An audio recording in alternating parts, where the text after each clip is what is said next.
The early years of World War II saw Nazi Germany dominate Europe, but by the end of 1941, as Adolf Hitler continued to build his empire, events in the Pacific took on their own momentum as Imperial Japan and America became locked in battle after the bombing of the US Naval Fleet at Pearl Harbour.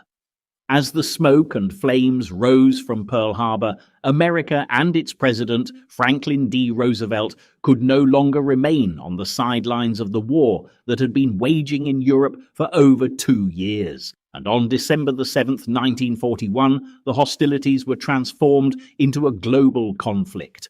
This would mark the beginning of a new chapter in the Second World War, where the Americans joined the fight for what Roosevelt had laid out as the 4 freedoms.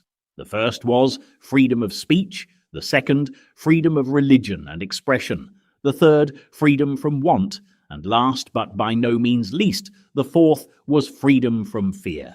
The story of how the nation, which so treasured its neutrality and had gone to such great lengths to avoid fighting on foreign soil, joined the war, will follow in the footsteps of Roosevelt, the man responsible for the American dream.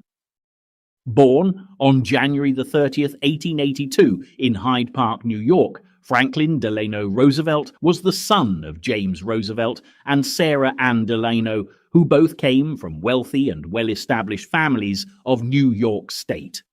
On his mother's side, Franklin was descended from a French pilgrim who had begun the perilous journey from England to America, sailing alongside the Mayflower.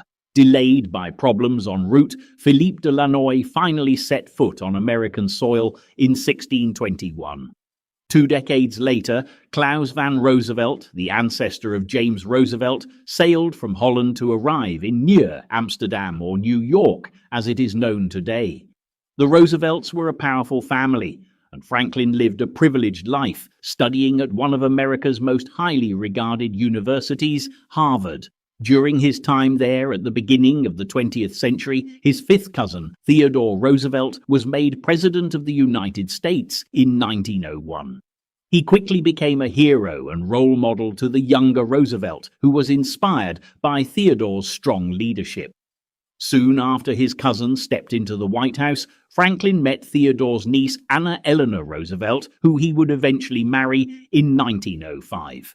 Eleanor gave Italian and Jewish immigrant children dance classes on the Lower East Side and tried to show Franklin the more deprived side of American life. It was something the future president never forgot, and together the couple would eventually make immense changes, improving the way many poor people lived. 6 years after marrying Eleanor, Franklin followed in his cousin Theodore's footsteps and ran for the New York Senate, and after a successful campaign, entered the State House at just 28 years of age. When Woodrow Wilson appointed him Assistant Secretary of the Navy in 1913, Roosevelt began a lifelong association with the Navy and became an enthusiastic advocate of the submarine, which was now proving crucial in combating the new threat to shipping which came from Germany. World War I broke out in 1914, but it wasn't until 1917 that America entered the conflict. President Wilson had been keen to preserve peace and was reluctant to subject Americans to the horrors of trench warfare, which was fast becoming a gruesome reality. This would all change by 1917, when the president received a telegram informing him that the Germans were attempting to coax the Mexican government into a military alliance against the United States, with the promise of having Texas, New Mexico, and Arizona restored to them. After many sleepless nights, President Wilson concluded that there was no other option but to send American troops into battle. And on April the 6th, 1917, the United States declared war on Germany, much to the relief of the British. Winston Churchill, who was the First Lord of the Admiralty at the outbreak of war, had commented that there are only 2 ways of winning the war, and they both begin with an A. America was of course one, and the other was air power.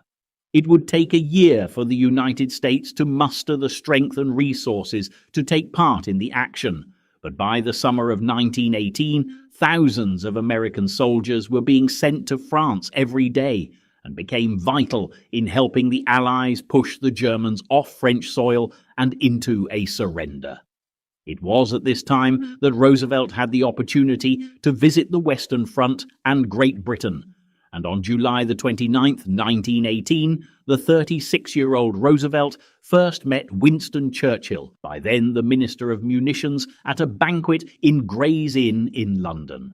The meeting was not a pleasant one for Roosevelt, who later recalled Churchill's rude behaviour towards him, saying he acted like a stinker, little imagining how their relationship would develop in later years. Just over 3 months after Roosevelt's visit to Britain, Germany surrendered and the world rejoiced as the armistice was signed on November the 11th, 1918. But by this time, millions of lives had been lost. Among the casualties of war were over 100,000 Americans, with over 200,000 wounded, leaving the people of the USA feeling that in future European politics should be left to the Europeans.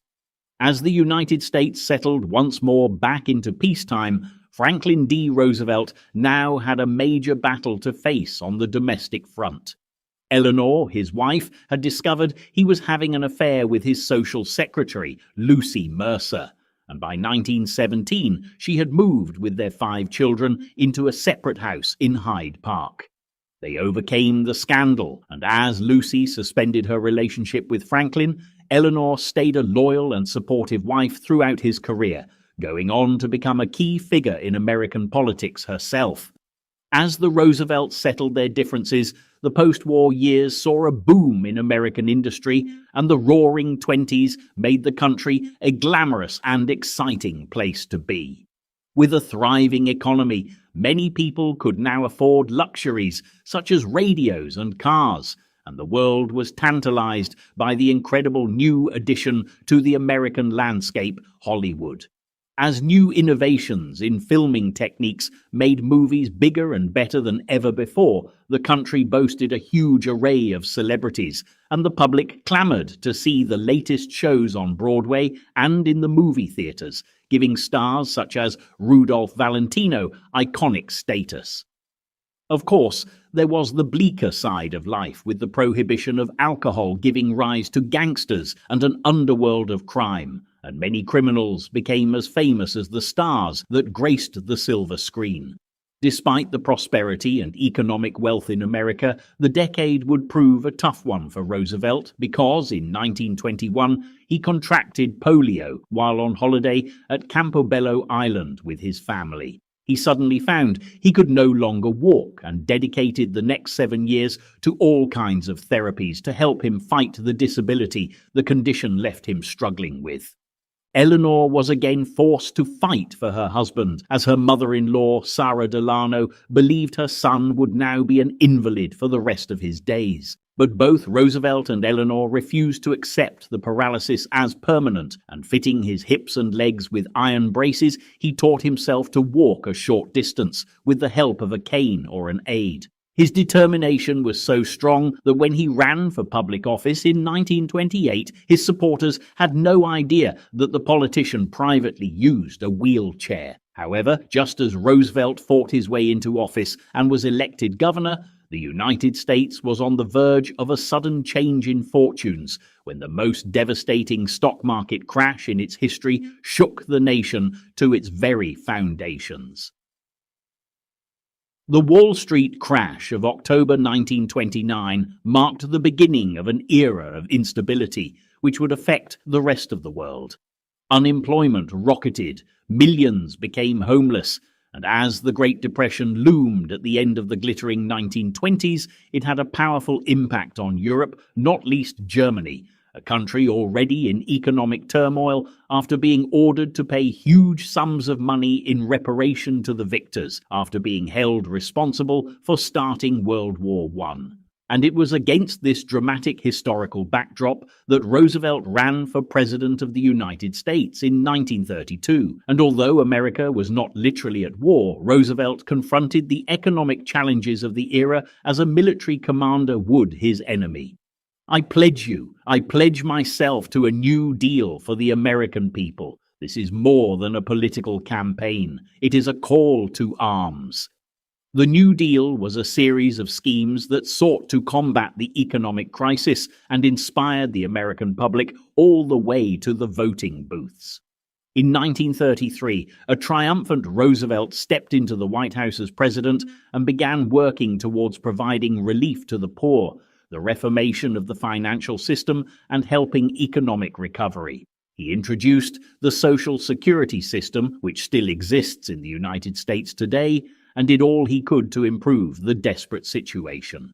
Unfortunately, Roosevelt was not the only new leader to turn economic challenges to his political advantage, and thousands of miles from the west coast of the United States, German citizens were listening avidly to the words of a passionate new leader, Adolf Hitler, who not only promised economic salvation, but the punishment of those he believed responsible for the miseries of Germany's subjugation after the First World War.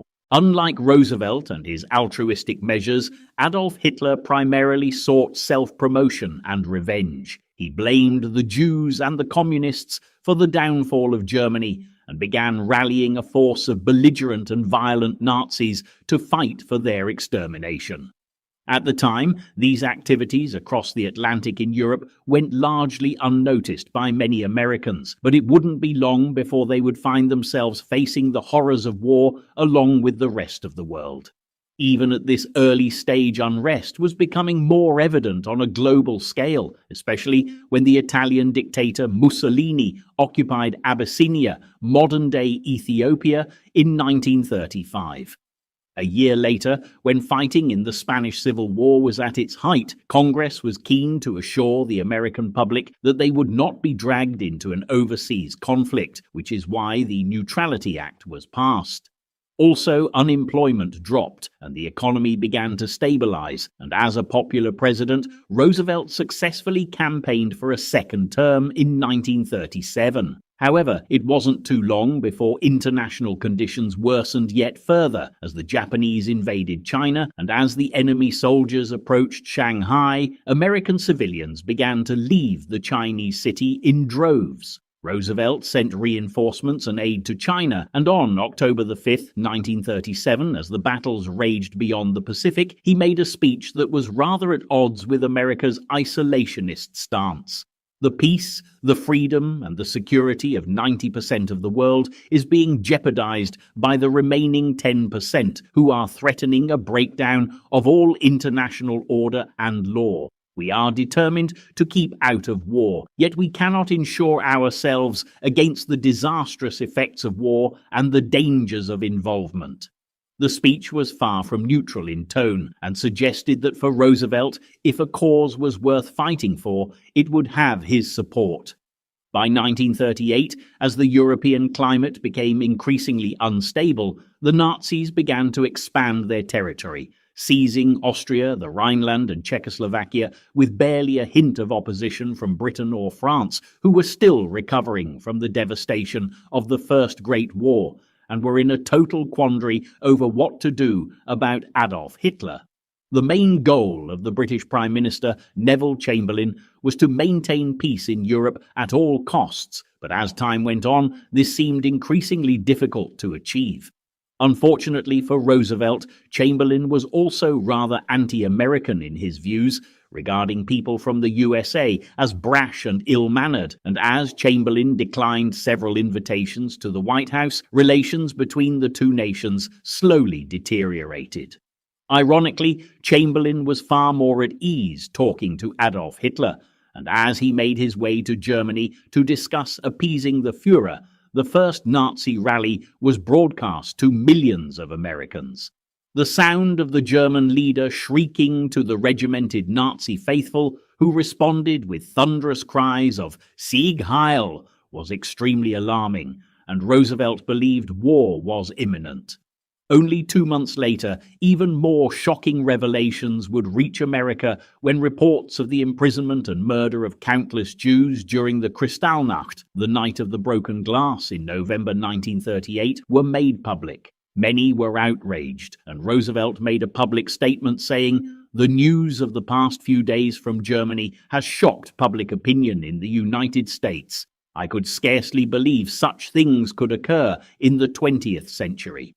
As the world reeled from the Nazis' persecution of the Jews and Hitler's arrogant dismissal of the laws set up by the Versailles Peace Treaty 2 decades earlier, Roosevelt sought to discover Hitler's real aims. In April 1939, he sent Hitler a telegram asking him to assure the world that he had no plans to invade 31 listed countries, asking why the Nazis could find no better method of realizing their destiny than those which were used by the Huns and Vandals 1,500 years earlier.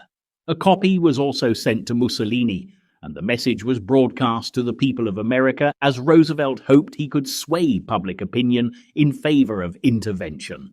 Hitler's response was a furious 2-hour speech, denying any intention of attacking other nations, and he dedicated a considerable amount of time to a vicious personal attack on the president. It seemed clear Hitler was not to be trusted, but at the time there was little that Roosevelt could do other than watch and wait. Despite rather frosty relations between the American president and the British Prime Minister, Roosevelt sought to improve public relations when he invited King George VI and Queen Elizabeth to America in June 1939. The charming royal couple did a considerable amount to raise British popularity in the United States, visiting New York's World Fair and the tomb of the unknown soldier from the First World War. The king, accompanied by Roosevelt, laid a wreath to commemorate the terrible loss of life the 1914 to 1918 conflict had been responsible for. But beneath the smiles, both men were all too aware of the threat Adolf Hitler was posing. As the royal couple left for London, the president wished them all the luck in the world. But just a mere 11 weeks later, Great Britain would be at war. On September 1st, 1939, in the early hours of the morning, Roosevelt was woken by a call from the American ambassador in Warsaw, bringing the dreaded news that the German army had invaded Poland. With full knowledge of the implications of such a barbaric act from the German dictator, Roosevelt responded simply with the words, "God help us all." 2 days later, on September 3rd, Britain and France declared war on Germany, and so began a global conflict that would last for 6 long years. Although Roosevelt reassured the public that America would remain neutral, he stated that he couldn't ask his fellow countrymen to remain neutral in their thoughts as well. Nevertheless, the people of the USA were still unwilling to intervene in European matters, and although they sympathized with the British and French, they felt it was not their problem. There would, however, be a surprising hope for Anglo-American relations when a familiar character returned to the political scene in the shape of Winston Churchill, who was appointed First Lord of the Admiralty on the day that war was declared. Despite any earlier differences, Roosevelt immediately began corresponding with Churchill, evidently relieved to have found an ally in Chamberlain's government who was as concerned and proactive in the fight against Adolf Hitler as he was. President Roosevelt's declaration of American neutrality might have ensured that the USA remained isolated from the turmoil across the Atlantic, but behind the scenes, plans were being made. In October 1939, prominent Americans met at Panama to quarantine the New World and create a security zone which extended hundreds of miles out into sea. The same month, on the advice of Albert Einstein, a much revered scientist who had fled the Nazi regime for the safety of America, Roosevelt established an advisory committee on uranium. New revolutionary discoveries had been made in nuclear science, and Einstein feared they were within Germany's grasp, which could have devastating consequences for the world. In the meantime, more European nations were falling victim to the Nazi onslaught, and America watched the fumbling policies of the British and French as they attempted to stop the Germans invading Denmark and Norway, while Stalin's Red Army marched into Finland. There was increasing concern as further reports of atrocities against the Jews began to circulate, and the writers John Steinbeck and Eugene O'Neill signed a statement on the deeply immoral treatment of people of the Jewish faith in Nazi Germany, while many others voiced their support for the victims, including the Hollywood stars Fred Astaire and Bette Davis. By June 1940, the Nazis had pushed through Holland and Belgium and into France, and the ineffectual Neville Chamberlain had been forced to resign. On May the 10th, 1940, Winston Churchill was appointed Prime Minister of Great Britain's wartime government, and as Paris fell to the Nazis in the summer of 1940, he called upon Roosevelt for help, warning that the voice and force of the United States may account for nothing if they are withheld for too long. As Hitler turned his attention to Great Britain, Churchill made inevitable requests to America for ammunition, aircraft and supplies of raw materials, not least after the loss of weapons and vehicles after the evacuation of Dunkirk at the end of May and into early June 1940.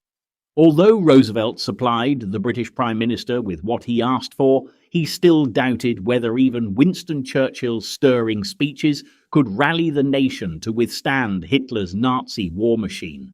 In the end, it was Churchill's decisive action at Oran, when the French fleet was bombed to avoid the naval force falling into German hands, that really impressed Roosevelt, and he responded by offering Churchill 50 destroyers in exchange for 99-year leases on British bases in the Caribbean and Newfoundland. However, although the president was willing to lend a helping hand, the rest of America still wasn't convinced. Charles Lindbergh, the famous American aviator, inventor and explorer, and the first airman to fly non-stop from New York to Paris, was a leading spokesman for the anti-war movement, America First, and fiercely advocated keeping the USA out of European battles. He had visited Germany in the 1930s several times to report on aviation and the German Air Force, the Luftwaffe, and even accepted an award from its commander Hermann Goering. Lindbergh believed that a crusade into Europe to destroy Hitler would lay the continent at the mercy of Stalin's Soviet Russia, in his view, a much greater threat, and ultimately lead to the destruction of Western civilization. He was not alone, as many prominent businessmen, famous authors, and public figures supported the cause, including Walt Disney and the actress Lillian Gish. Even the future President of America, John F. Kennedy, sent a telegram of support to Lindbergh. Roosevelt was convinced Lindbergh had Nazi sympathies and ordered a thorough FBI investigation of the popular hero, but nothing incriminating was ever found. While Roosevelt battled against public opinion, Hitler now sent the might of the Luftwaffe to attack the British Isles. Millions of Americans were gripped by the drama unfolding thousands of miles away by keeping up with the news daily through radio broadcasts. The American journalist Edward Murrow played a huge part in bringing the Battle of Britain and the Blitz into America's living rooms as he reported on the action, amidst the roar of exploding bombs and wailing air raid sirens. He broadcast his dramatic accounts from London's rooftops and at street level, even recording the footsteps of civilians as they rushed to the bomb shelters. At a time when nobody could be sure whether they would survive from one day to the next, "So long and good luck" became the standard parting greeting of the British, and this was soon incorporated into Murrow's programs as he ended each broadcast with the poignant words "good night" and "good luck." Americans were visibly moved by Britain's plight, and public opinion slowly began to turn. There were those who were not prepared to wait for a change in American foreign policy, and they risked everything to join the fight for freedom long before such selfless service was asked of them. Between June 1940 and December 1941, several hundred Americans volunteered to join the RAF to help defend the island nation during the Battle of Britain. Fighter pilots, navigators, and air gunners faced a 10-year prison sentence, the loss of US citizenship, and a $20,000 fine for breaking American law, and many of these brave volunteers would declare themselves Canadian to avoid discovery. Many died in battle and would be among the few that the British owed their lives to. While the British fought on, Roosevelt began to prepare back home in America with the Selective Service Act. All males between 21 and 36 were required to register. However, over 6,000 local draft boards would make the final decisions on fitness and any claims for deferment. While queues formed and men were examined, Roosevelt attempted to appease the anxious public, insisting that he would not be sending Americans into a European war, assuring them that this was being done in preparation for the defense of their nation. This was a time when the president couldn't afford to fall out of public favor. After all, he had an election to win. After 2 terms in office, Roosevelt was pursuing his 3rd term, an unprecedented political move in American presidential history. Out of 48 American states, Roosevelt was victorious in all but 10. And as 27 million people voted him back into the White House, he began his historic 3rd term in November 1940. As Roosevelt continued to preside over Congress, he was still determined to help Britain, conjuring the image of the United States as a great arsenal for democracy. The uplifting speech he made in the new year of 1941 became identified as the embodiment of the American dream. In the State of the Union address, he proposed that the world should be founded upon 4 essential human freedoms, namely the freedom of speech and expression, the freedom of every person to worship God in his own way, the freedom from want, and the freedom from fear. A world which incorporated these freedoms, Roosevelt believed, was the very antithesis of the so-called New Order of Tyranny, and were principles that would always be worth fighting for, whatever the cost. Roosevelt was very quickly given the opportunity to play his part, when just 1 month later, Churchill made an impassioned plea to the Americans, "Give us the tools and we will finish the job." In response, in March 1941, Congress passed Roosevelt's Lend-Lease Act that aimed to do precisely what Churchill had asked. By this time, Britain had been fighting relentlessly for 9 months and was in desperate need of supplies. The Secretary of War, Henry L. Stimson, told the Senate that, "We are buying, not lending. We are buying our own security while we prepare." The Lend-Lease policy would prove invaluable to the Allies in the fight against Nazi tyranny, and within months was also extended to the Russians as Hitler turned on Stalin. By mid-1941, the United States were committed to the Allied side with all aid short of war, and as US convoys were sent to protect Allied shipping and US naval aircraft carriers secretly began ferrying British fighter planes between Britain and Mediterranean war zones, the conflict was without doubt escalating on a global scale. Also, while Europe and America were drawing up the battle lines, Japan became a more threatening force in the southern hemisphere, and consequently there were dramatic changes in American foreign policy.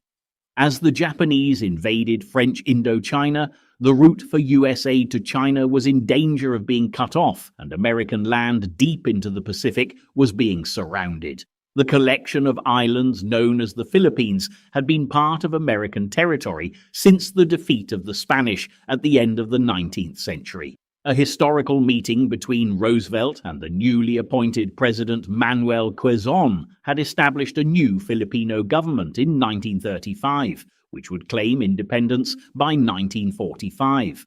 However, while Japan edged ever closer, the tiny nation was at grave risk of being attacked, and the action that Roosevelt took to stop the Japanese in their tracks would set in motion a series of events that would alter the course of the war.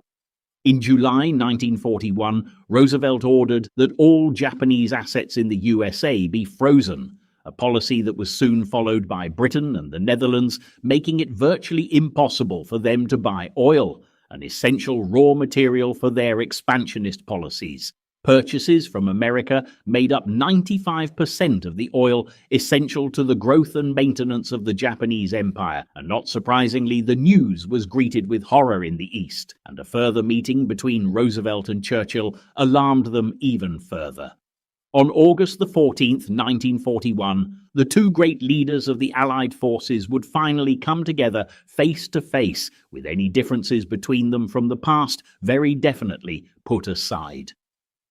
"At long last, Mr. President," exclaimed Winston Churchill as he shook Roosevelt's hand. It was their first meeting since 1918, and it marked the beginning of a great friendship between the two men. The 4-day meeting aboard a ship anchored off the coast of Newfoundland was devoted to an agreement on war aims, and the result was the Atlantic Charter. This historic agreement stated that amongst other issues, no territorial gains would be sought by either the United States or the United Kingdom, and Churchill was evidently very respectful of Roosevelt on this occasion. The British Prime Minister said, "I felt I was in contact with a very great man who was also a warm-hearted friend and the foremost champion of the high causes which we served." Even so, the meeting did not herald America's entrance into the war as Stalin and Churchill had hoped, although in effect for the Japanese, the Atlantic Charter, combined with the restriction of their oil supplies, was nothing short of a declaration of war. As Japan faced the reality of this threat to their very existence, in September 1941, an imperial conference was held in Tokyo, attended by the emperor and other dignitaries. Adolf Hitler was certainly keen to pursue his goals in Europe, but anything that distracted the Americans from becoming immediate combatants was helpful. Without doubt, Hitler certainly goaded the Japanese into conflict with the Allies, encouraging them to attack British-occupied Singapore and India with the aim of distracting America from Europe and focusing their attention on a Pacific war. Consequently, Hitler was duty-bound to commit to declaring war on America if Japan took this course of action, and ironically, it would prove disastrous for him. Hitler believed America, with its prominent pro-Nazi personalities like Lindbergh and a population keen to preserve neutrality, would not cause him a problem, but it was a serious miscalculation. Nevertheless, America's peace negotiations with the Japanese confused the German ambassador, who was unsure as to whether they were genuine attempts at avoiding war. The USA offered Japan a final peace deal, with the promise of embargoes on oil and steel being lifted in return for withdrawal of Japanese troops from Indochina. President Konoye offered to meet Roosevelt in Hawaii, despite the considerable risk to his life. He even went so far as to make a pact with America under which Japan would agree not to declare war on the United States, even if American activities led to war with Germany, in contravention of the tripartite pact between Hitler, Mussolini, and the Japanese. But Konoye's attempts were all in vain, as the Japanese military were determined to go to war. On December the 7th, 1941, Japan dispatched notification that recognized all negotiations between the two nations had failed, but by the time it arrived at the White House, Roosevelt and the people of America were all too aware that peace with the Japanese was not an option. At 8 o'clock on the morning of Sunday, December the 7th, as the sun shone lazily over Hawaii, high above the Pacific, a sinister shadow began to form along the horizon as swarms of Japanese fighter planes began to approach the US fleet at Pearl Harbour. Before any of the sailors could take up defensive positions, the calm was shattered by a horrifying roar of explosions and swooping planes as bombs, torpedoes, and bullets laid waste to the American naval force. Amidst the chaos of smoke and gunfire, thousands of military personnel and civilians were killed.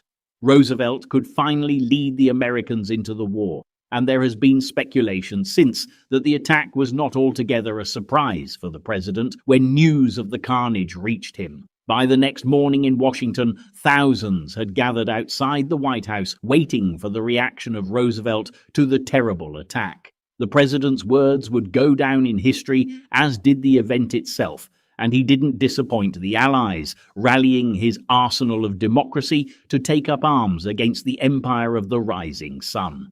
On December the 8th, Roosevelt stated that the United States had suddenly and deliberately been attacked by the naval and air forces of Japan, and no matter how long it would take, he declared that America would defend itself to the utmost, making certain that this form of treachery would never again pose a danger to the USA.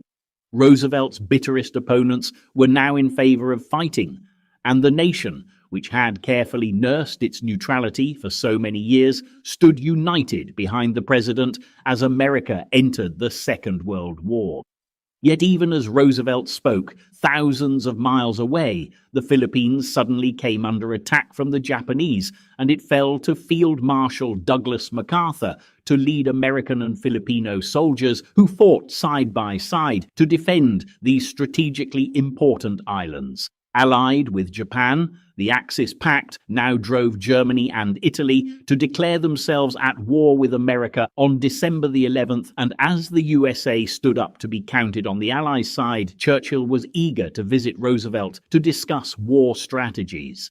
Just days before Christmas 1941, the two great leaders would meet once again, and within the White House, Churchill busily created his own war room, plastering the walls with maps while the corridors began to fill with British administrators.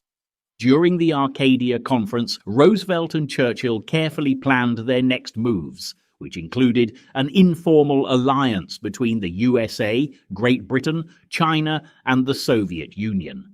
The main objectives were to halt German advances in Russia and North Africa, launch an invasion of Western Europe with the aim of crushing Germany between two fronts, while also saving China and defeating Japan.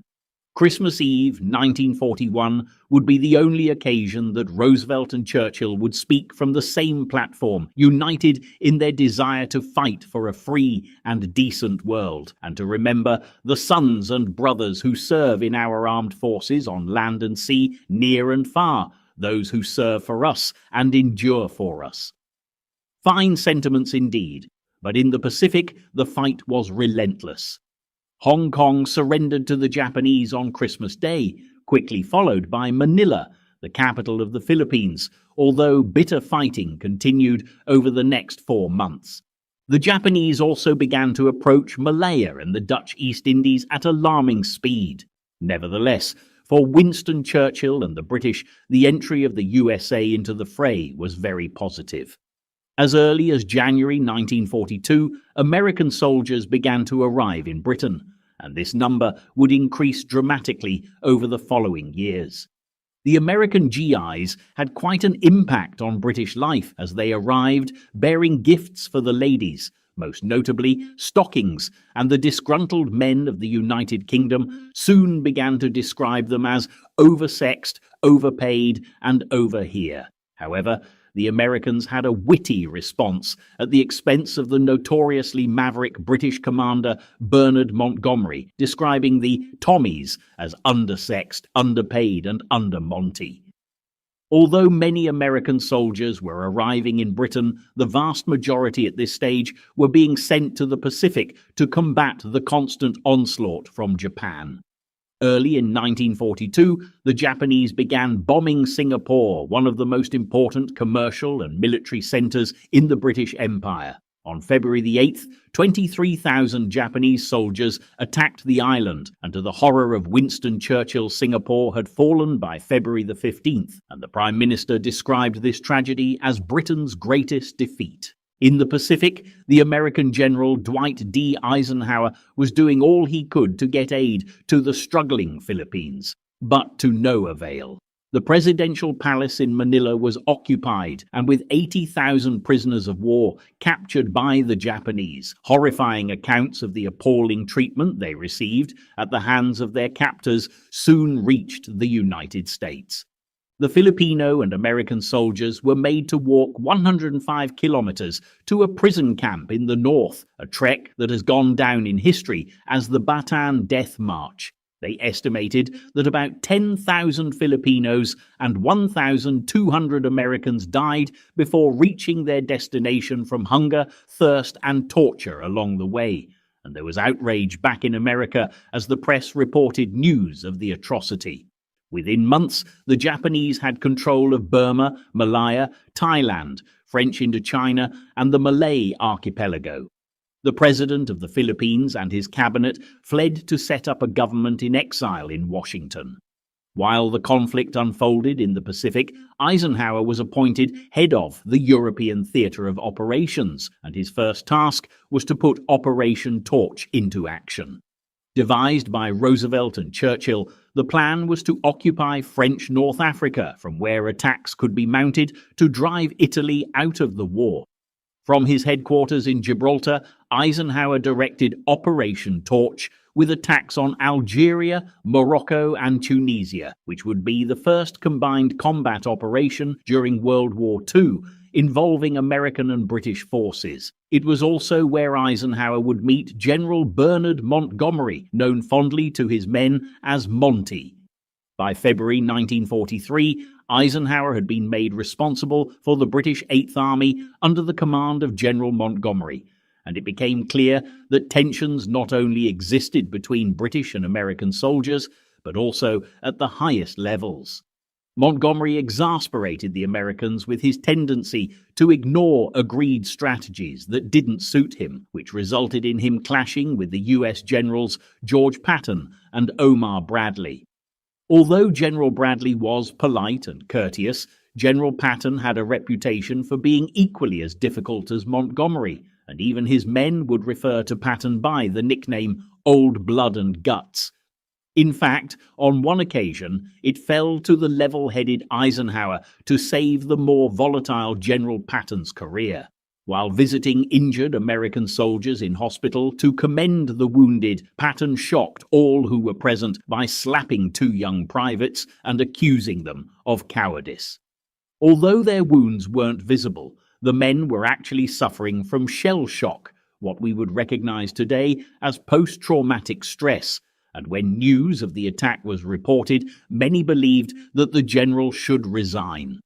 On Eisenhower's advice, Patton made a public apology to the soldiers before being relieved of duty temporarily, leaving him at liberty to return to the conflict as a vital general in the liberation of Europe as the war progressed towards its conclusion. After success in North Africa, Eisenhower drove the troops into Italy, which soon fell to the Allies. In 1943, Roosevelt and Churchill, recognizing Eisenhower's brilliance, placed him in charge of Operation Overlord that would include the invasion of Europe, beginning with the D-Day landings. Eisenhower was entrusted with the task of organizing around 1 million combat troops and 2 million more men involved in providing support services, as on the 6th of June 1944, the Normandy beaches, codenamed Sword, Juno, Gold, Omaha, and Utah, witnessed the beginning of the end of World War II. By the new year of 1945, the question was no longer who would win the war. The Allies were by this point poised for victory. It was simply a question of when. However, for Roosevelt, fate was about to play the cruelest of tricks on the man who had done so much to ensure the defeat of Adolf Hitler and his axis of evil. On March 30th, 1945, the president went to Warm Springs to rest before his appearance at the founding conference of the United Nations. On the afternoon of April the 12th, Roosevelt was carried to his bedroom complaining of a terrible headache and would die later that day after suffering a massive cerebral hemorrhage. Less than a month after his death on May 8, 1945, America celebrated with Europe the moment that Roosevelt had fought so hard for, as Germany surrendered. The celebrations of VE Day were dedicated to Roosevelt's memory in the United States, as flags were kept at half-mast for the 30-day mourning period, and Churchill hailed his truest ally as the greatest American friend and the greatest champion of freedom. It was the end of an era, and a new age was about to begin. The man who now took over Roosevelt's battle for the arsenal of democracy was Vice President Harry S. Truman, who would lead America and the rest of the world into the final chapters of the war.